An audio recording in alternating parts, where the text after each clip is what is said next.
Graeme, it's been a wonderful year this year for yourself and also for the England cricket team. Important to be in good form and good momentum going into this much anticipated Ashes series. Well, it is, yeah. I mean, we have been in good form. When you go back to the start of the year, winning the World 2020, that most people seem to have forgotten to talk about in a minute, but we are world champions. And then, you know, obviously during the summer we had 3 or 4 series, including the Australian one-day series that we won. Again, people are forgetting that. Together with the Pakistan and Bangladesh series. So it's been a great 12 months for us. Like you're saying, leading into what is arguably the biggest tour of all. I mean, something's been spoken about for quite a while now, but as you say, people shouldn't forget those series because, in fact, over the course of the summer, the different types of cricket really has allowed you to come to your best going ahead of this series that we're looking forward to now. Yeah, I mean, in all 3 forms, I think we've played some good cricket. I've been happy with my own form in those. So it's always nice when you know full well that you're going to be in the team, you're going to be performing. Certainly takes some of the extra pressures off when you're on the periphery of a team. So I've been over the moon with how I've bowled in the last 12 months and how we've played as a team. Going into the winter, I mean, we couldn't really ask for more from our form. So yeah, if we can hit the ground running and carry on as we finished off against Pakistan, then we should be in for a good trip. And since the end of the last Pakistan series, all preparations going well?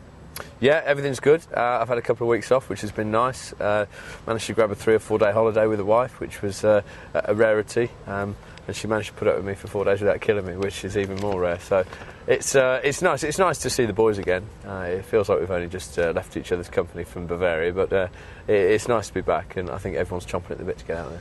And obviously looking into this series now, you played in the last one where of course it was really massively hyped, but what experience would you take from that going ahead into this Ashes series? Well, I mean, just the fact that we won the series is a huge thing for us. It's a huge fillip because, you know, most of the Australian team were part of that losing side, so they'll want to go out and make sure it doesn't happen again, whereas we've got those good feelings from the Oval from 2 years ago that I'll never forget.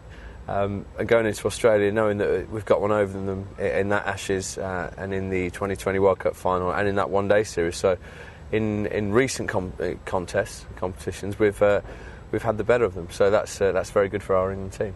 And of course, as we stand now, England actually are rated above them in the ICC World Test rankings. We are, yeah. I wouldn't read too much into that, to be honest. I think going to Australia, they're still the hardest team to beat in their own backyard, so it's going to be a very, very tricky tour. But we've got the players and we've got the skill to hopefully combat them. Did you have much chance to catch up with the India versus Australia series recently? I saw 3 balls, actually. Now, I'm not a great cricket watcher when I'm at home. It bores me to tears, to be honest. If my mates aren't playing or if my team aren't playing, I'd rather be on the golf course or watching Newcastle get beaten. Understandable.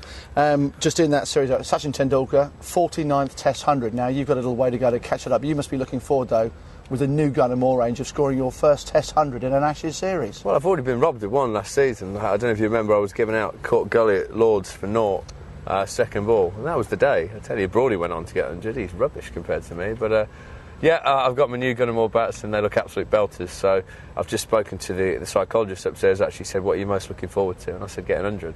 And he laughed. I said, what are you laughing at, you fool? So, I'll be getting my first 100. First two, probably 2 or 3 within the series if things go the same way that I've been dreaming. Well, the nice thing is, of course, in the England batting order, there's always a chance there for people to get runs and actually maybe move up a peg to where you probably should be in the Oh, no, I don't know about that. I'm happy to go down. I want to be number 9, to be honest. The higher up you go, the more like a batsman you have to play. It doesn't suit me. It doesn't suit my magnificent gun and moors. They want to smack the ball all over the place. So I'm happy to be number 9. I'll stay there for a while, and that's where my Test 100 is going to come from. You said a while ago that you like to play with freedom, and this, of course, I say, would allow you to do that. Exactly. If you go in at 9, you tend to have licence to try and wrestle initiative back or just carry on the good work of the guys before you. So 9 suits me down at the ground, and I'm hopefully going to bat there. OK, well, it's been a big summer so far, and with the Ashes series as well. World Cup after that, already looking ahead to that, or is it something that will just be out of the mind until these Australian series is finished? Yeah, I'll be honest, I'm not even thinking about the World Cup, to be honest. All summer we weren't supposed to be thinking about the Ashes, but I have been. But the World Cup, at the minute, it seems to pale into insignificance after this Ashes series. I'm sure it'll be massive when it looms on the horizon, but for now, I'm not even giving it 2 thoughts. It's all about Brisbane. One series at a time, as you say. Just going back, though, over the course of the year, where you say the different forms of cricket, how would you say that's helped your own personal development within sort of the types of bowling required for types of matches? I think just the older you get, the easier it is to adapt, because you've done it a lot more, you've been in those situations. I feel sorry for the young lads these days, the young bowlers especially, because going from a 4-day game, 5-day game into a 20-20, then a 40 over 50 over game, it's not easy. The beauty of being a bit long in the tooth is that you've been there before, so you know what to expect, and your body adapts a lot quicker. So I'm just happy that I'm nearly over the hill, because it's made it a lot easier for me recently. Young lads, of course, we're here at Loughborough today, testing on the bleep test, the renowned bleep test. 13.8, I believe you scored. Pretty happy with that? I'll take that. I didn't get that, but I'll take it. I've passed with flying colours, which I'm happy about. I don't try and keep up with these young lads. Like I say, I'm the wrong side of 30. My hair's going grey, so I let these young punks go and post all the big numbers. But I'm holding my own. Brilliant. Okay. Well, if you were to look ahead with it, what you'd be happy as a series score line? Any ideas yet, or is it just I'd win? I'd be happy with winning the series, to be honest. I'd be ecstatic if we won 3-0. I'd be over the moon if it was 4-0, and I don't know what I'll do if it's 5-0, but you'll probably read about it on the front pages.